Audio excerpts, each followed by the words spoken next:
Yes, Dr. Kiran, please explain the other part of your involvement in treating the wound and diabetic gangrene patients. Sure. So for somebody who is not initiated into medicine, like most of the patients and their families, when they have diabetes and they have a wound, it is called a diabetic foot ulcer or diabetic wound. But in reality, it is like anything else. There are lots of subsets within it and lots of nuances within it. So not all of them are the same.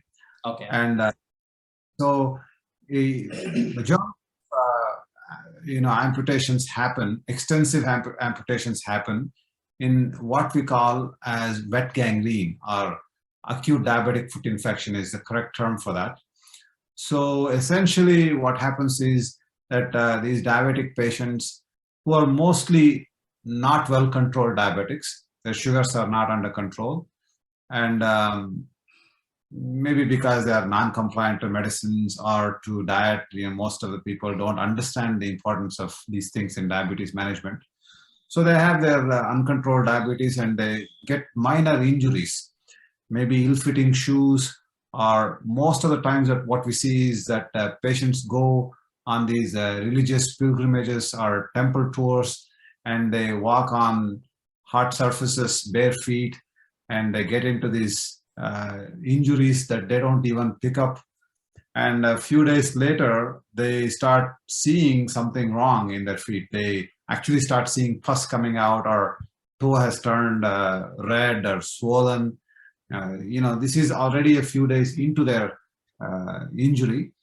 And that's when they go seek attention from doctors. And this acute diabetic foot infection, or diabetic wet gangrene as we call it, is a very rapidly progressive condition. In this situation, when patients notice a problem, within a few hours or overnight, their situation changes. They start noticing blackening of the toe, early gangrene, and they really get concerned and they present to the doctor. And this time, most of the standard practice has been in this situation to say advise amputation. They say, well, this toe is now gangrenous, we can't really do anything, we'll have to take it out.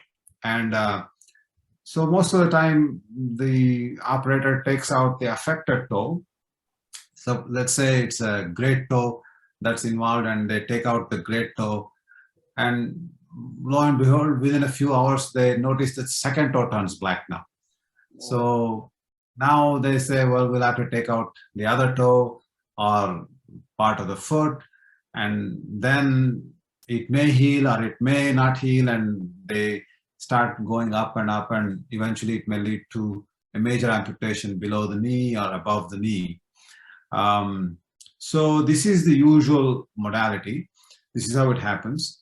And the reason for this is that when the diabetic foot gets infected or injured, the infection, the bacteria start thriving because it's a glucose-rich environment. There's a lot of sugar. So bacteria love this space. They start multiplying like crazy. And when they are multiplying, what they're doing is they're robbing oxygen. They're taking out oxygen from the normal tissue, because that's oxygen is needed by the bacteria as much as it's needed by us. They also depend on oxygen for multiplication.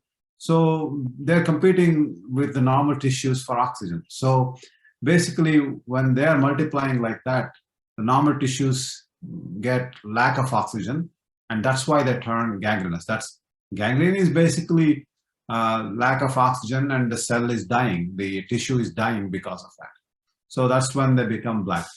Now, important thing is that in the early stages, this gangrene is not irreversible. It can be reversed. That's the important thing. Just because you see skin turn black, it's not death sentence yet. So you at that point, you can reverse the process. You can make that tissue heal. Even if the skin dies, body can regrow that skin. So taking out the tissue is not necessary. You can reverse the process and let the tissue heal on its own. And that's where hyperbaric medicine really becomes very, very urgent. It's like an emergency. It's like if you have a heart attack, you don't have time to lose. You have to go get your heart artery opened up.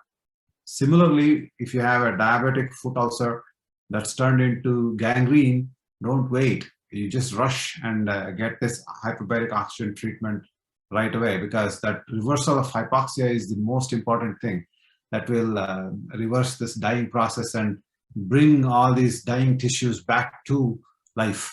Okay, so where I come into picture as a vascular doctor is that a lot of these patients also have underlying unrecognized vascular disease.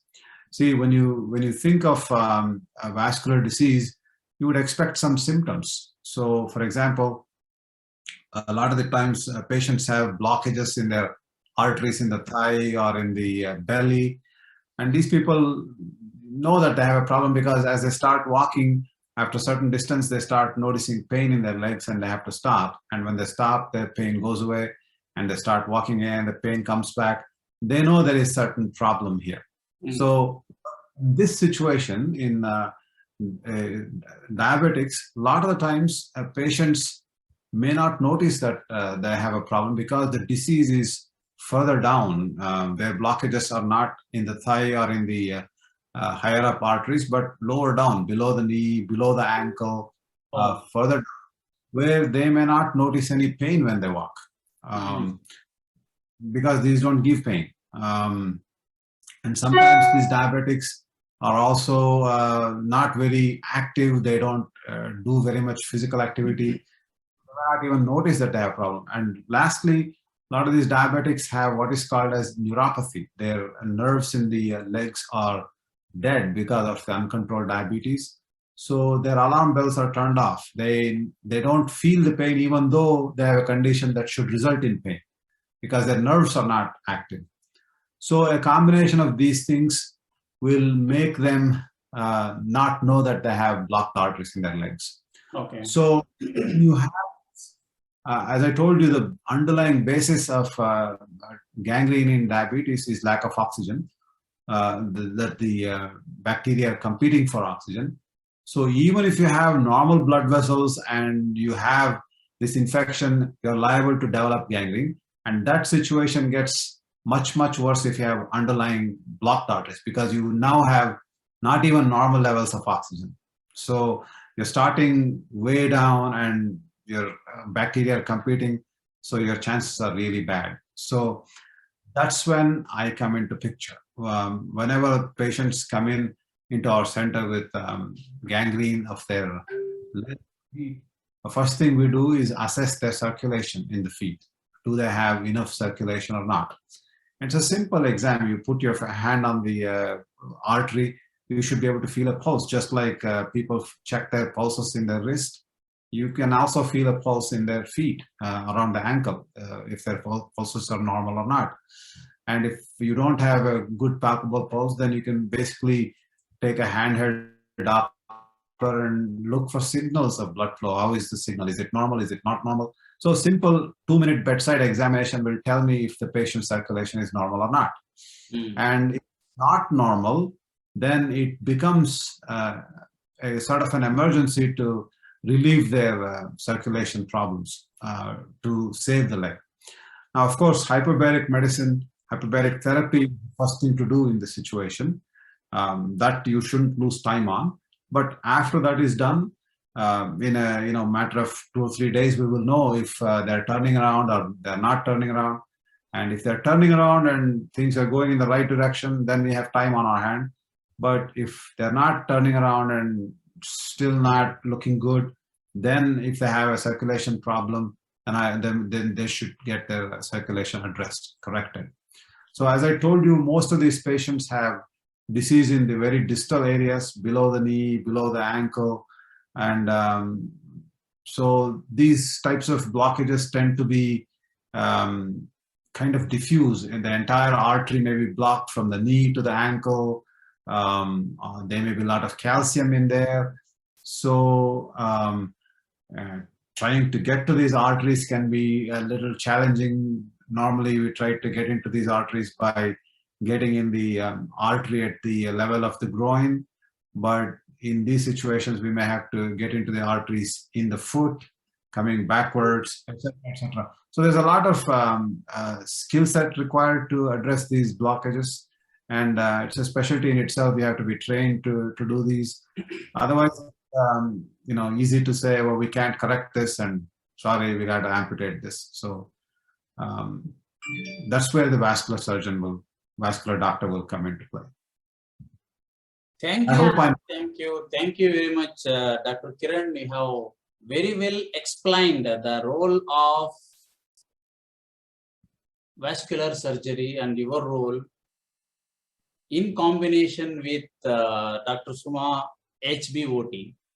So now we will continue with our session on some questions and answers and your suggestions to our patients, where and how and what precautionary measure a patient has to take when they notice in the early stage in order to prevent themselves in getting wound and turned into worst gangrene.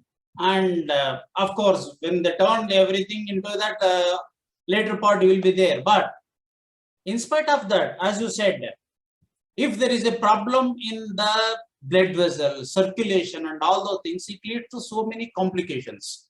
Apart from diabetic and gangrene, it leads to so many complications of their own body and health. And different parts of the body can also get affected worstly. Right. So I would like to have more elaborative knowledge with little 1 or 2 questions respect to this, and we will talk about it immediately. Sure. Thank you, doctors.